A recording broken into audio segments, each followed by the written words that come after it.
welcome guys to another video. Now, today's video is going to be over how we've been shooting our weapons. See, I was looking at the weapon script and everything else because I plan on doing significant changes and things because of, some people want to know, hey, how to shoot a ray out of a gun, and some need to be able to shoot a physical bullet out. Now, if you know the tutorials for how you say tower defense, it does physical bullets. Our first-person shooter has basically been doing nothing but RayCast. So, as I was saying, it's been a while since we've actually done things with, physical bullets and all that good stuff. Well, in any case, the problem is, one, I got a bullet hole manager now that deals with all that miscellaneous crap anyway that I've been doing for just straight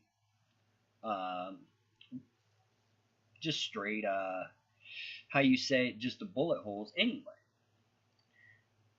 Now, with our old script and everything else, it's fine. It does everything it needs to for now, right?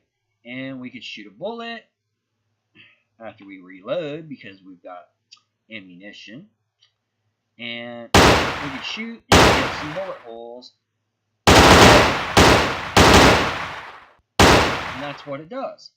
But if we wanted to get some of that logic out of the script and do something a little bit more flexible later on, we're going to need a different type of API. Now this one deals with a different API. It's a little sketchy right now, but the rays are fine. So it will shoot out a ray and bullets just like it always does. Now, for the most part, this works just like the other one, except I don't have this convoluted little script timing thing and all that. I can literally shoot this as fast as I want, and I don't really see significant frame drops. Okay, I can literally do this for a very long time and not have to worry. And the bullet holes are managed by a different script and everything. So basically, I've pushed out a lot of the other stuff to just a little bit of variables.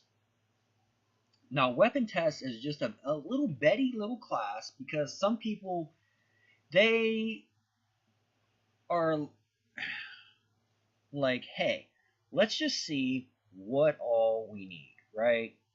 We need animations, we need spread, we need layer masking and stuff. But what if we want physical bullets, or maybe we want some entirely different logic for shooting guns, right? Well, this one will do basically the ray casting for you. Most of this stuff is all pushed out to a function that makes it really easy to work with. So let's go take a look at the scripting for this, okay? The weapon class is a lot shorter. Now you're like, man, this looks really long. It's really not. Okay, we inherit from the weapon API. We got our masking, our spread, and some of our basic stuff. Our sway, some keys for delaying stuff. This makes sure that it's a run delay. This pushes out, hey, when the timer is greater than 0, guess what? We cannot do anything. We literally cannot do anything like shoot and stuff. Okay?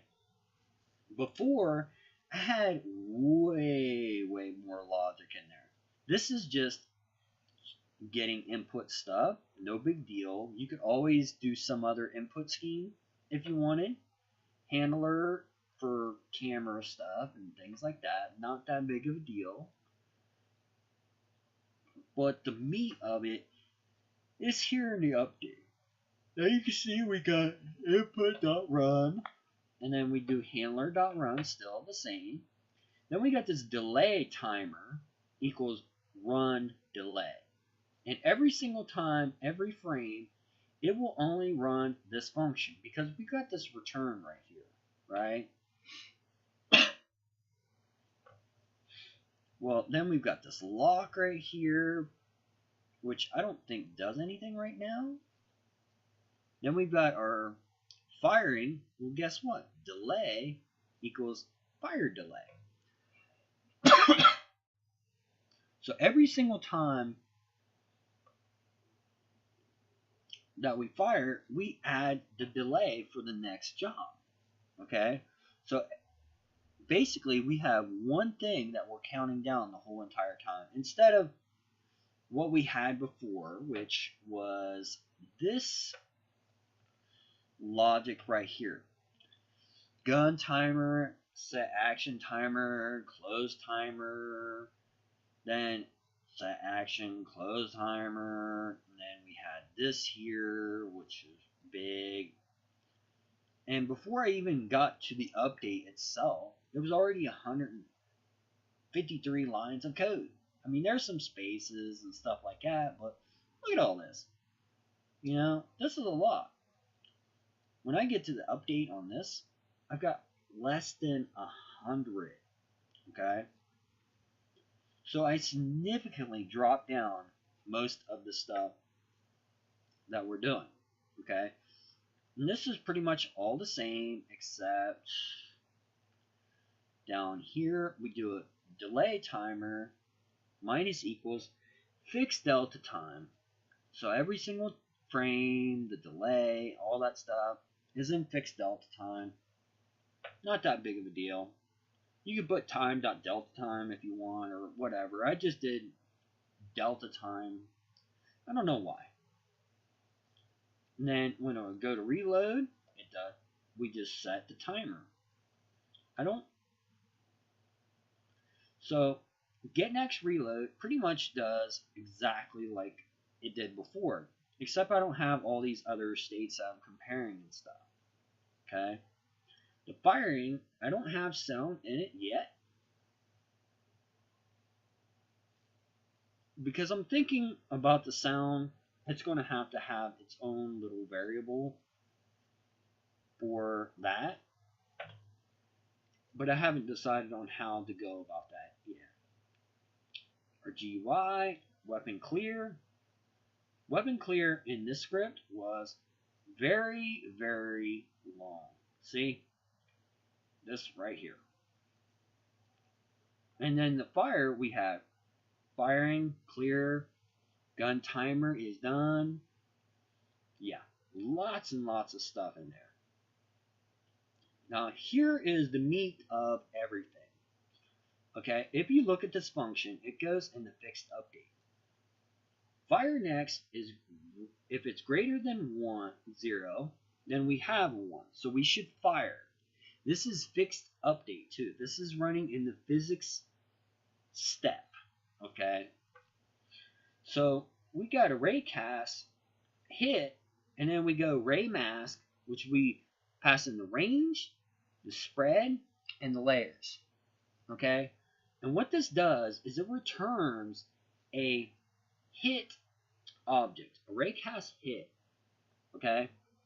So we're doing RayMask for just to fill in our variable for RayCast hit.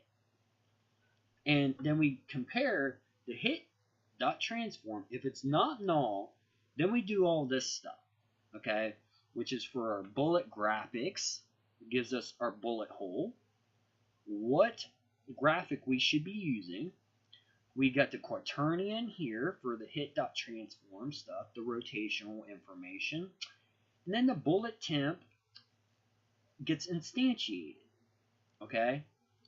And we parent it, which we can do it in one single step, one line now, because of 5.5 5, I believe they put a parent variable that you can do for instantiation, but I don't use it because sometimes it's not as clear as what I would like for it to be. Okay, but regardless of any of this information right here, we automatically will minus the next fire, because if we don't minus this, then this will run forever. So as soon as you hit the button to shoot, it will run forever and ever and ever, and that would be sucky, right? So this takes care of all our RayCasting stuff. And you're probably like, well, this Ray mask thing actually sounds pretty cool, right? It takes care of all that physics stuff, the direction, and all that cool stuff. And notice how we don't have a lot of this other stuff in here? Well, it's because it's actually in Weapon API. And look, I've only got 228 lines of code in here.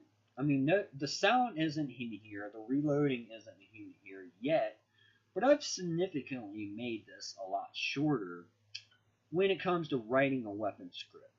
Now, this is something that you have to write out, okay? But the code in itself that does most of the work for the physics part is going to be taken care of. So every single script that you go to write, maybe you have some special case for shotguns or a fast acting weapon, then you don't want to do if physics.raycast, if this, if that. No, you don't want to do that. And a lot of cases, one script like this isn't going to be able to take care of those other cases. So the whole idea for the weapons API is to push some of these little idiotic functions like this over to it and shorten the other scripts. Okay, basically you're cutting off the common stuff and you're writing code for the special cases. Okay, so the weapon API looks exactly like this.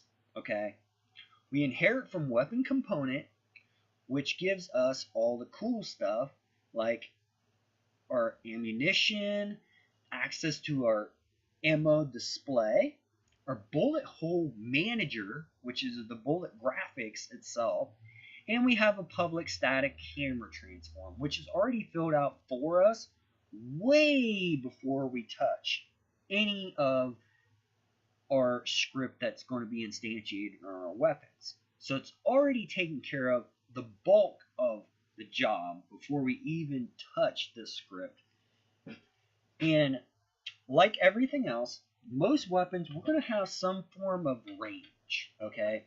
Now, this might be a missile range. It could be a shotgun range. Hey, how far can the shotgun shoot before it loses all its damage? In-gun ammunition, there's not a single gun that's not going to have ammunition in it, right? So, for the most part, we're going to have to go, hey, we need ammunition. Okay? Now, I'm going to say this right here. For this right here, I would suggest you doing this with -1. And there's a reason why I say to do this. Because if we put -1, we can compare it inside of our weapon script. Okay? And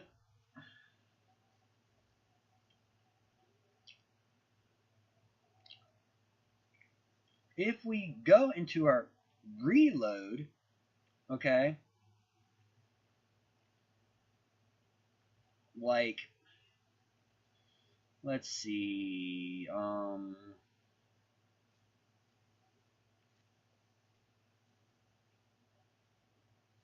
it was greater than 0. or in gun equals -1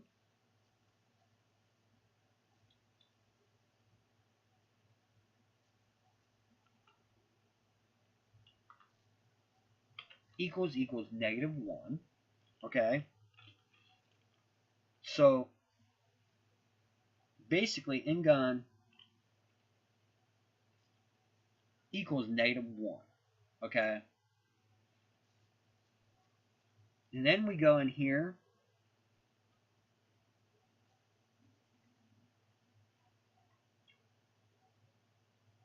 fire next takes out.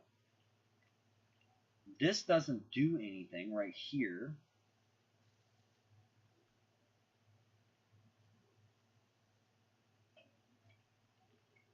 Actually, do we want to do it in this? If we do this here, then it will do more comparisons, which kind of suck.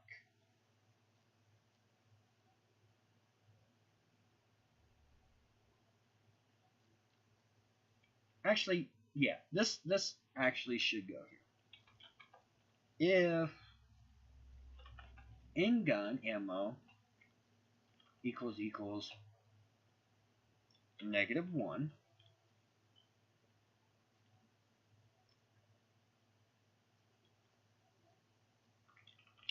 it does not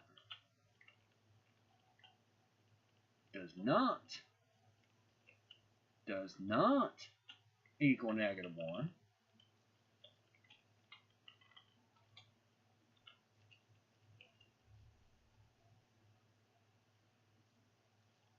then we subtract. And what you do is, if your gun, if you want infinite ammo, you take the gun in the inspector and put it -1, okay? And it will give you infinite ammunition, okay? Infinite ammo. So any gun that has -1, infinite ammo. If it has 0, then it's just out. If it's greater than 0, then it's going to subtract ammunition, right? It's never going to care. And that's the whole point of doing something like that. Just like an array is, let's say, how can we put it?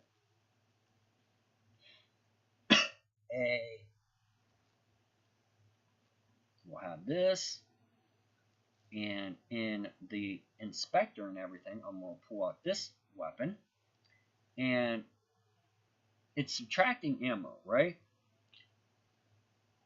Well, as you can see, it's subtracting ammo, okay? But the great thing about this is, if I go in here and put in-gun game ammo equals -1, guess what? We're going to go with, it's going to display -1, but it will never subtract any of our ammunition. So in the layer for that, for the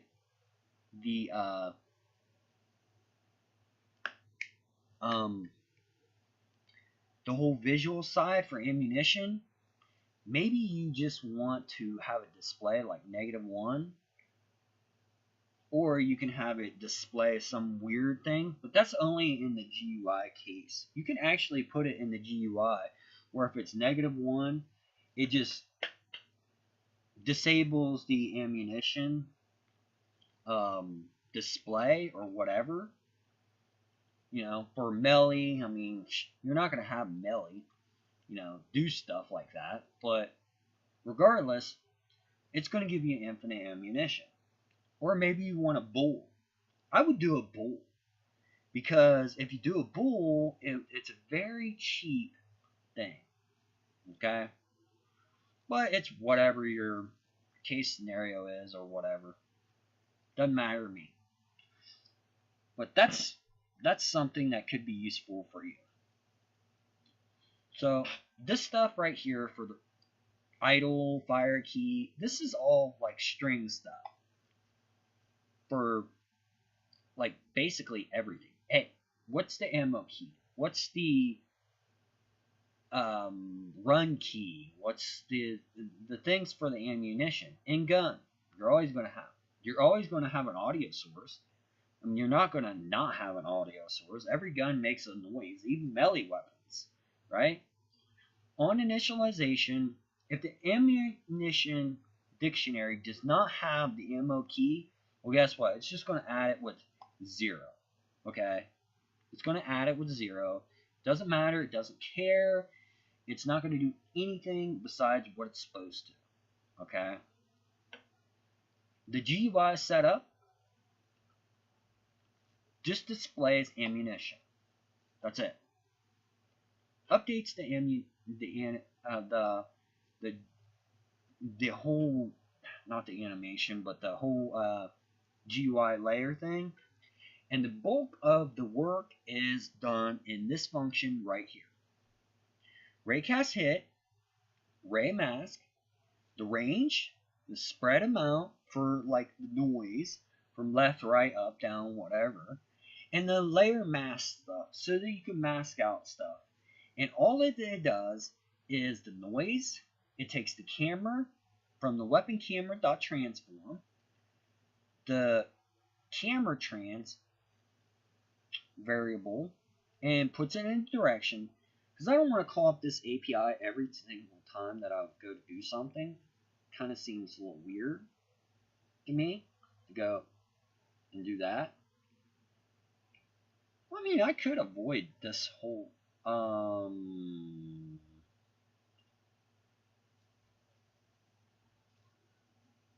yeah, I could, but I'm not going to.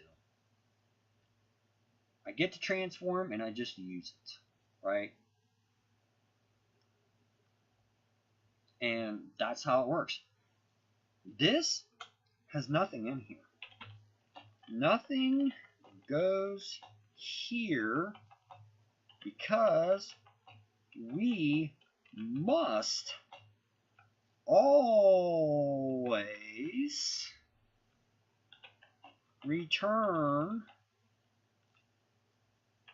the ray hit variable.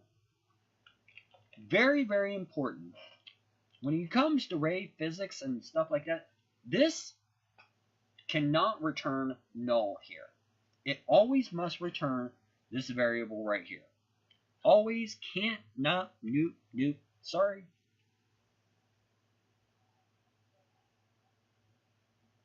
About your luck, you always have to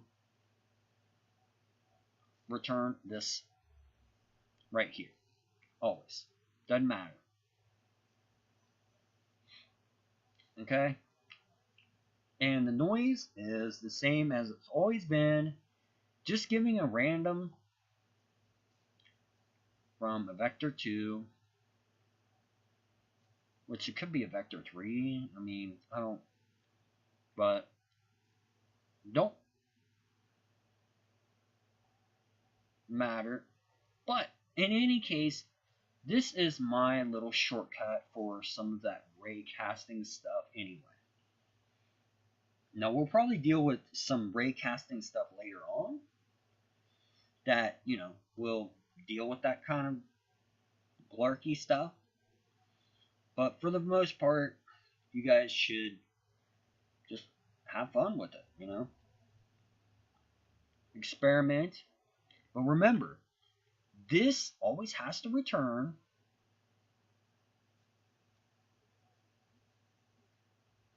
the hit. So that way when you go into your weapon,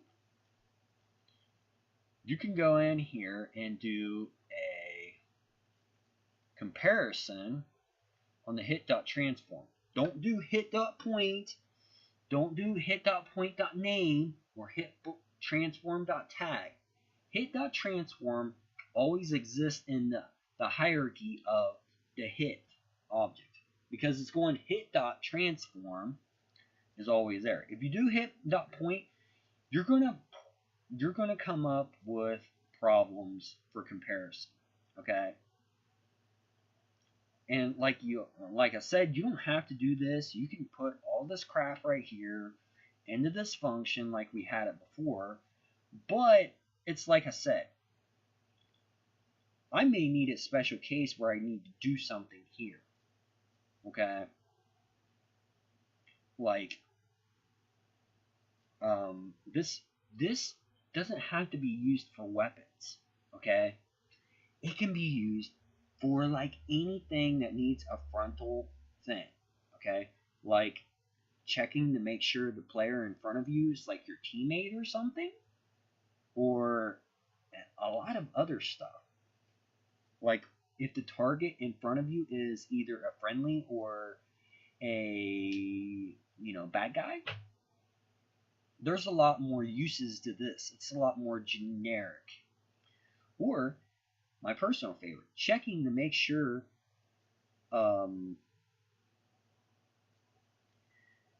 just there's a lot more cases. Just trust me on it. There's a lot more. I just can't think of them right now. And like I said, the logic for doing stuff is right here. But we always just need stuff. Okay? And, for the most part, you can have this do multiple things at the same time. This hit.transform thing is for shooting stuff. Okay? You could always have this in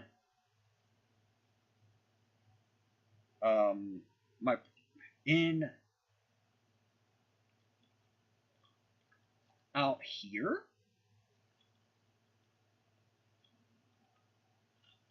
Okay? And use this for multiple things. Like, this is if fire next is greater than 0, but this is always doing a raycast then, if I have it out of here, because fire next doesn't care about the other stuff. So I have access to do this stuff when I'm shooting, but I also have this for comparing stuff in the scene. Like, if I'm not shooting, the raycast can also be used for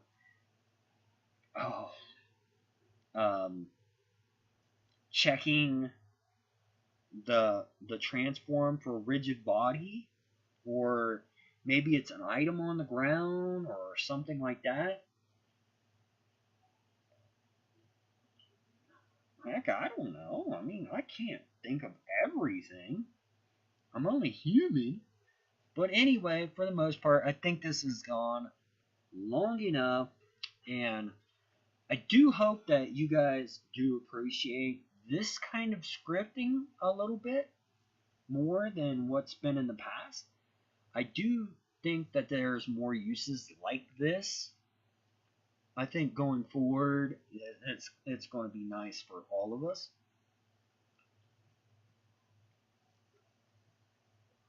But, some may agree, some may not, some may hate it. But I'm sure somebody out there will find this useful.